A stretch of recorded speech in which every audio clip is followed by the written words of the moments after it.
Assalamualaikum warahmatullahi wabarakatuh. Kembali lagi bersama saya Agnes Ainun dengan NIM A1I123001.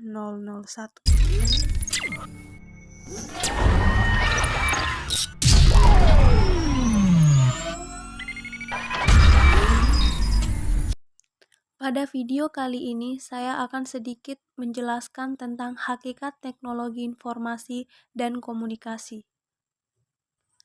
Dalam perkembangan teknologi informasi dan komunikasi, ada dua hal penting yang perlu kita ketahui. Yang pertama, revolusi industri, dan yang kedua, revolusi masyarakat. Revolusi industri sendiri terbagi menjadi 4 bagian. Yang pertama ada revolusi industri 1.0 atau 1.0. Revolusi industri ini adalah era yang terjadi pada abad ke-18 atau sekitar tahun 1760 sampai dengan 1840-an, yang ditandai dengan adanya penemuan mesin uap pada tahun 1776 oleh James Watt di negara Inggris, sehingga membawa perubahan besar di berbagai sektor. Kemudian yang kedua, ada revolusi industri 2.0 atau 2.0, yaitu era revolusi yang terjadi sekitar awal abad ke-19 atau sekitar tahun 1870-an, yang berfokus kepada efisiensi mesin di setiap lini atau assembly line dalam proses produksi, karena ditemukannya tenaga listrik pada tahun 1895 oleh Nikola Tesla. Kemudian yang ketiga, ada revolusi industri 3.0 atau 3.0, yaitu era revolusi yang terjadi sekitar awal abad ke-20 atau sekitar tahun 1970-an, yang dipicu oleh perkembangan mesin-mesin pintar atau komputer dan software berbasis teknologi otomasi yang perlahan menggantikan peran-peran manusia di lapangan.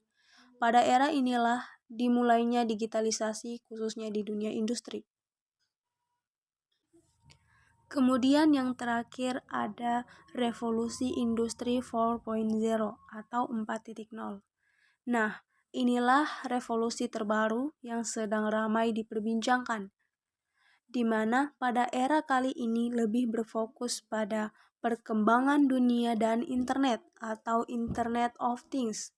Industri 4.0 ini adalah tren di dunia industri yang menggabungkan teknologi otomatisasi dengan teknologi siber. Revolusi ini juga dikenal dengan istilah Cyber Physical System sebagai inovasi seperti robot yang terhubung ke internet, AI, cloud computing, dan sebagainya. Tren ini telah mengubah banyak bidang kehidupan manusia, termasuk bidang ekonomi, dunia kerja, bahkan gaya hidup. Hal penting selanjutnya dalam perkembangan teknologi informasi adalah revolusi masyarakat. Revolusi masyarakat sendiri dibagi menjadi 5 bagian. Bagian pertama ada Society 1.0 atau Hunter-Gatherer Society, di mana pada masa ini manusia menghabiskan waktunya untuk berburu dan berpindah-pindah tempat. Pada masa ini manusia juga mulai mampu membuat peralatan sederhana dari batu ataupun tulang belulang seperti kapak dan tombak pisau. Kemudian yang kedua ada Society 2.0 atau Agrarian Society, di mana pada masa ini manusia mulai menetap, beternak, dan bercocok tanam. Pada masa ini juga, manusia sudah mulai fokus meningkatkan ilmu pengetahuan. Dari sinilah kerajaan mulai muncul dan manusia mulai mengenal tulisan. Kemudian yang ketiga ada Society 3.0 atau Industrial Society, yaitu manusia yang tadinya bercocok tanam dan beternak hewan, sekarang bekerja di pabrik-pabrik dengan sistem upah. Pada masa ini, kapitalisme menjadi akar dari kemajuan zaman, kemajuan teknologi, dan kemajuan ekonomi, sekaligus menjadi faktor besar kesenjangan masyarakat dan kerusakan lingkungan. Pada masa ini juga, masyarakat sudah mengalami pencerahan. Mereka sudah berpendidikan sampai fase tertinggi dan mengenal pola hidup sehat yang rigid atau pola konsumsi dan literasi gizi. masyarakat ini bergerak dalam kepesatan teknologi industri.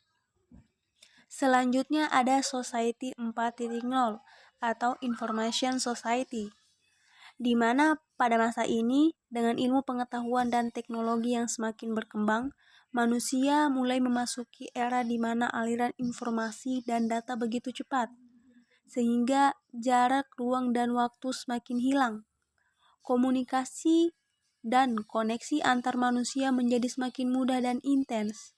Semua data yang dulunya berbasis fisika sekarang berbasis digital dan dapat diakses oleh siapa saja dan kapan saja. Kemudahan mengakses data dan informasi ini menjadikan segala sesuatu lebih transparan seperti kegiatan pemerintahan dan privasi diri. Ekonomi pun bergeser menuju ekonomi digital, di mana segala kegiatan saat ini berbasis internet dan komputer. Para pelaku industri sekarang berlomba-lomba untuk memodernisasikan sistem produksi, distribusi, maupun pelayanannya dengan teknologi yang berbasis internet dan komputer. Kemudian yang terakhir adalah Society 5.0 atau Entering Society, yang dapat dikatakan sebagai pengembangan untuk membenahi beberapa masalah yang saat ini dihadapi karena terlalu cepatnya perkembangan teknologi. Pemerintah Jepang menyebut Society 5.0 adalah di mana ruang maya dan ruang fisik konvergen atau dalam kata lain terintegrasi. Semua hal akan semakin mudah dengan penggunaan AI atau kecerdasan buatan yang akan membantu dalam memproses data sehingga pengguna menerima hasil yang sudah jadi. Keterbatasan fisik juga akan dibantu dengan robot yang mudah dikendalikan dengan komputer dan internet. Hubungan revolusi industri 4.0 dan society 5.0. Secara konsep, revolusi industri 4.0 dan society 5.0 tidak memiliki perbedaan yang jauh. Konsep society 5.0 lebih memfokuskan konteks terhadap manusia. Jika revolusi industri 4.0 menggunakan AI dan kecerdasan buatan yang merupakan komponen utama dalam membuat perubahan di masa depan, sedangkan Society 5.0 juga menggunakan teknologi terkini tetapi mengandalkan manusia sebagai pemain utamanya. Hakikat teknologi informasi. Pada era society, semua teknologi menjadi bagian penting dalam kehidupan manusia. Hakikat TIK dibagi menjadi 3 bagian. Yang pertama adalah masyarakat sebagai ekosistem yang pintar, yaitu masyarakat yang dapat memanfaatkan dan mengendalikan teknologi dengan sebaik-baiknya secara proporsional. Yang kedua adalah masyarakat sebagai ekosistem yang komprehensif, di mana sebagai ekosistem yang komprehensif, tatanan masyarakat tidak hanya dilihat dari aspek produksi atau industri. Ekosistem yang komprehensif mengarah pada aktivitas organisasi, industri, atau perusahaan dibuat lebih efisien. Society 5.0 fokus dalam perkembangan ekonomi yang mempengaruhi kehidupan sosial masyarakat. Dan yang ketiga adalah masyarakat sebagai ekosistem well-being atau interaksi inovasi dengan well-being. Society 5.0 merupakan interaksi inovasi dan well-being, yaitu untuk menciptakan nilai tambah dengan mengaplikasikan solusi baru pada masalah dengan aspek multidimensional. Pilar utama teknologi informasi dan komunikasi dalam revolusi 4.0 dibagi menjadi beberapa bagian. Pertama, Internet of Things atau IoT, yaitu sebuah konsep di mana suatu objek yang memiliki kemampuan untuk mentransfer data melalui jaringan tanpa memerlukan interaksi manusia. Yang kedua adalah Big Data, yaitu istilah yang menggambarkan volume data yang besar, baik data yang terstruktur maupun data yang tidak terstruktur. Big Data telah digunakan dalam banyak bisnis dan dapat membantu menentukan arah bisnis. Yang ketiga ada augmented reality, yaitu teknologi yang menggabungkan benda maya 2 dimensi dan ataupun 3 dimensi ke dalam sebuah lingkungan nyata 3 dimensi, lalu memproyeksikan benda-benda maya tersebut dalam waktu nyata. Yang keempat ada cyber security, yaitu upaya untuk melindungi informasi dari adanya cyber attack atau semua jenis tindakan yang sengaja dilakukan untuk mengganggu kerahasiaan dan ketersediaan informasi.